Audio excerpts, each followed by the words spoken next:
Welcome back. Now there's a not so very complimentary phrase that you hear occasionally where so and so is described as the poor man's version of something. Like bread is the poor man's version of cake, like Shreyas Talpade is the poor man's version of Ritesh Deshmukh. Which brings us to this, the Porsche Cayman S, described by some people as the poor man's version of the Porsche 911. Well, some people are idiots.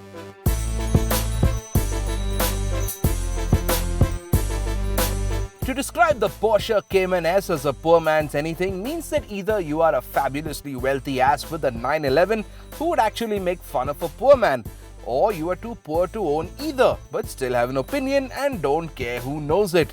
The Porsche Cayman S is a very pretty car, and even though it is the smaller, cheaper cousin of the 911, I don't think it's aware of that fact.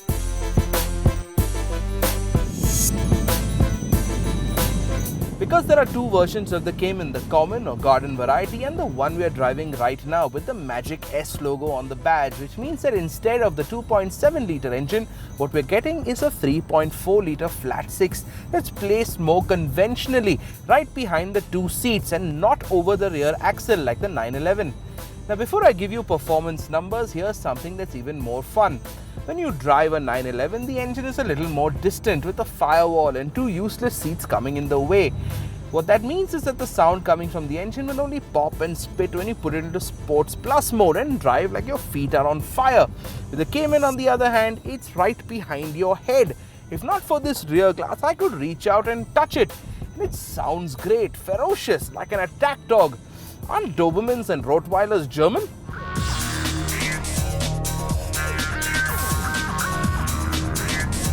Hit the gas hard and this engine is putting out 325 bhp and 370 newtons of torque. And if you're really serious and turn the sports mode on and floor the pedals, you're going to hit 100 in 5 seconds.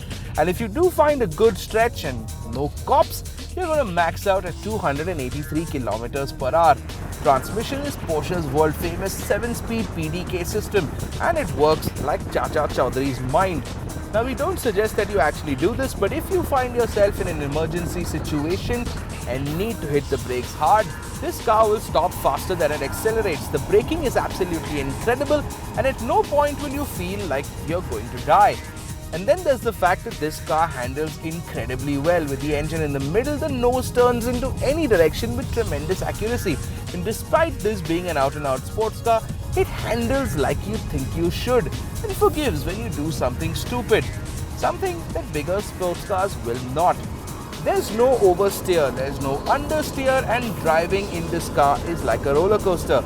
You're going really fast and that's really trippy, but you're pretty aware that unless something horrible happens, nothing horrible is going to happen. Despite the fact that the Cayman S could and a lot of times is quite a rowdy car, the interiors look very businesslike. All aluminium and dark tones, and like all Porsches, come filled to the brim with buttons of all sizes, because there's no space in a car like this for fripperies like MMI and iDrive. In a Porsche, every button does one thing and one thing only, and that makes a tremendous amount of sense when you're driving at 200 kilometers an hour and are trying to toggle through a menu folder. In short, it's a bad idea. Now considering this is a two-seater, when you first get into the Cayman, it's going to feel a little cramped, but that's for the first 5 minutes or so, till you understand the lay of things. The seats are supremely bolstered and will move in all directions till you get that perfect driving setting. There isn't place for much else, but then instead of the rather useless rear seats like in the 911, you're getting a relatively decent amount of storage space, both under the hood and in the boot. And though friends will never be calling you up to pick them up from the airport, you still could fit a couple of soft bags.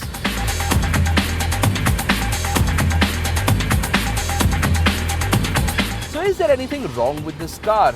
Well, for one, it's a two-seater, so it's a little impractical. It's a toy at best. For us, with our depreciating rupee, another flaw is its price. 92.2 lakh rupees ex-showroom Maharashtra. It's a highly engineered piece of German engineering and imported entirely in a box, so that is an expected price with taxes and all. But then compared to rivals like the Jaguar F-Type, which is almost double, this car feels almost like a bargain. If only I could say that with a straight face. Now the Royal Enfield has served as a canvas for anyone with a blowtorch and some imagination. But no one redesigned Royal Enfields better than Mumbai-based designer Akshay Varde. We caught up with him and his latest creation, the Vardenchi Valeroso.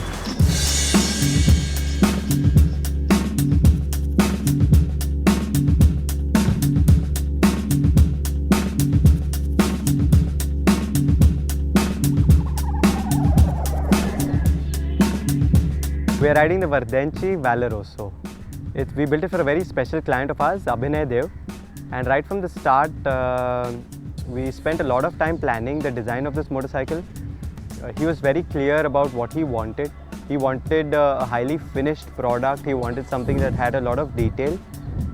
He didn't want something that looked over the top in terms of a very flashy personality. He's a really fun and cool guy, very relaxed. So, we wanted to build one that matched his personality, perfectly.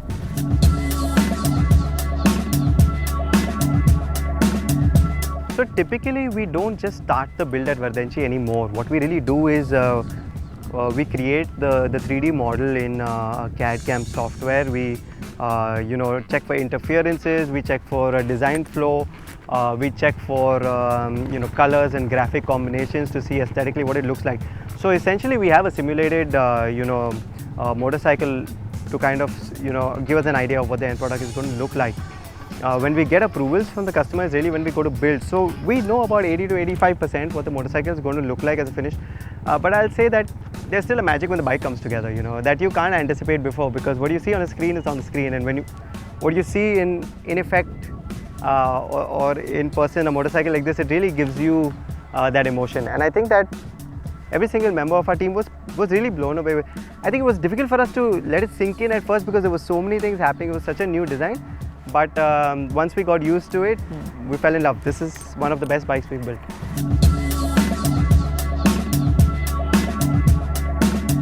It's a 500cc Royal Enfield motor. It's a Royal Enfield chassis, and we've reworked it to reinforce to have a 300mm swing arm tire. The tires are Avon Cobras. This is a 300 by 18 by 35 ZR. The front is a 21-inch tire and a 21-inch wheel. So the wheels are custom built. We buy aluminum blanks and we CNC cut them to get this effect. The rear brake is a Precol. The front brake is also a Precol in this case. It's a really good braking. We've given it a custom steel braided hose. The suspension in the middle of this motorcycle is a original Honda Unicorn suspension. It gives us a perfect travel for a motorcycle like this to be comfortable on the road, yet have enough stability to maneuver and go at higher speeds. In terms of lighting, we've used a lot. We import these lighting units. So the HID is imported, the halogen lamps are imported, and such.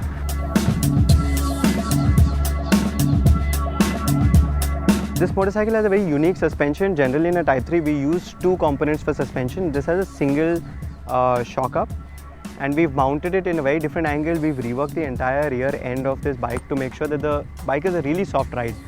We also reworked the angle and the travel for the front suspension, and you'll find that although the motorcycle has a 300mm rear tire at the back and a 21-inch wheel in the front, it's actually quite nimble to ride. It's not so bad at cornering also. It's very comfortable. We chose to give a contour on every part. So each part has a slightly raised contour. The front mudguard, the rear mudguard and the tank. And the top end of that has a carbon fiber finish effect. Other than that, like I was mentioning before, we've packed it with features. So the front headlamp of this motorcycle has a daytime running angel eye. It also has a daytime running rise light segment on the right side.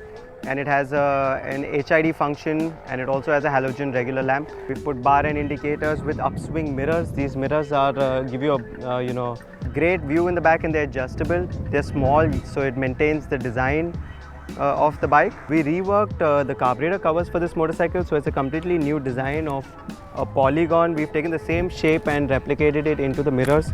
But I would say that the highlight of this motorcycle are the wheels. And really, if you look at the wheels closely, you'll see that we had to do multiple of processes to get that finish.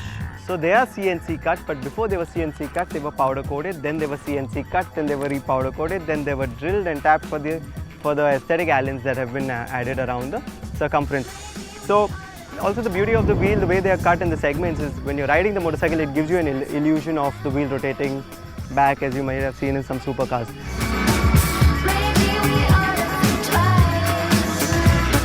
When we finished the motorcycle and we said, you know, what's the personality really, because we have to christen this motorcycle, and we said it looks like a warrior, really. You know, it looks like it's your knight not in shining armor but in all matte black armor. So we said let's choose a name that really gives it that personality.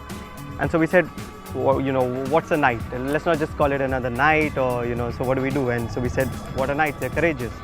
So we picked, you know, the word valiant, and we said let's not just have valiant, let's put it, it's highly designed and highly fashionable. So let's choose an Italian, you know, connotation, and that's how we came up with the name Valeroso.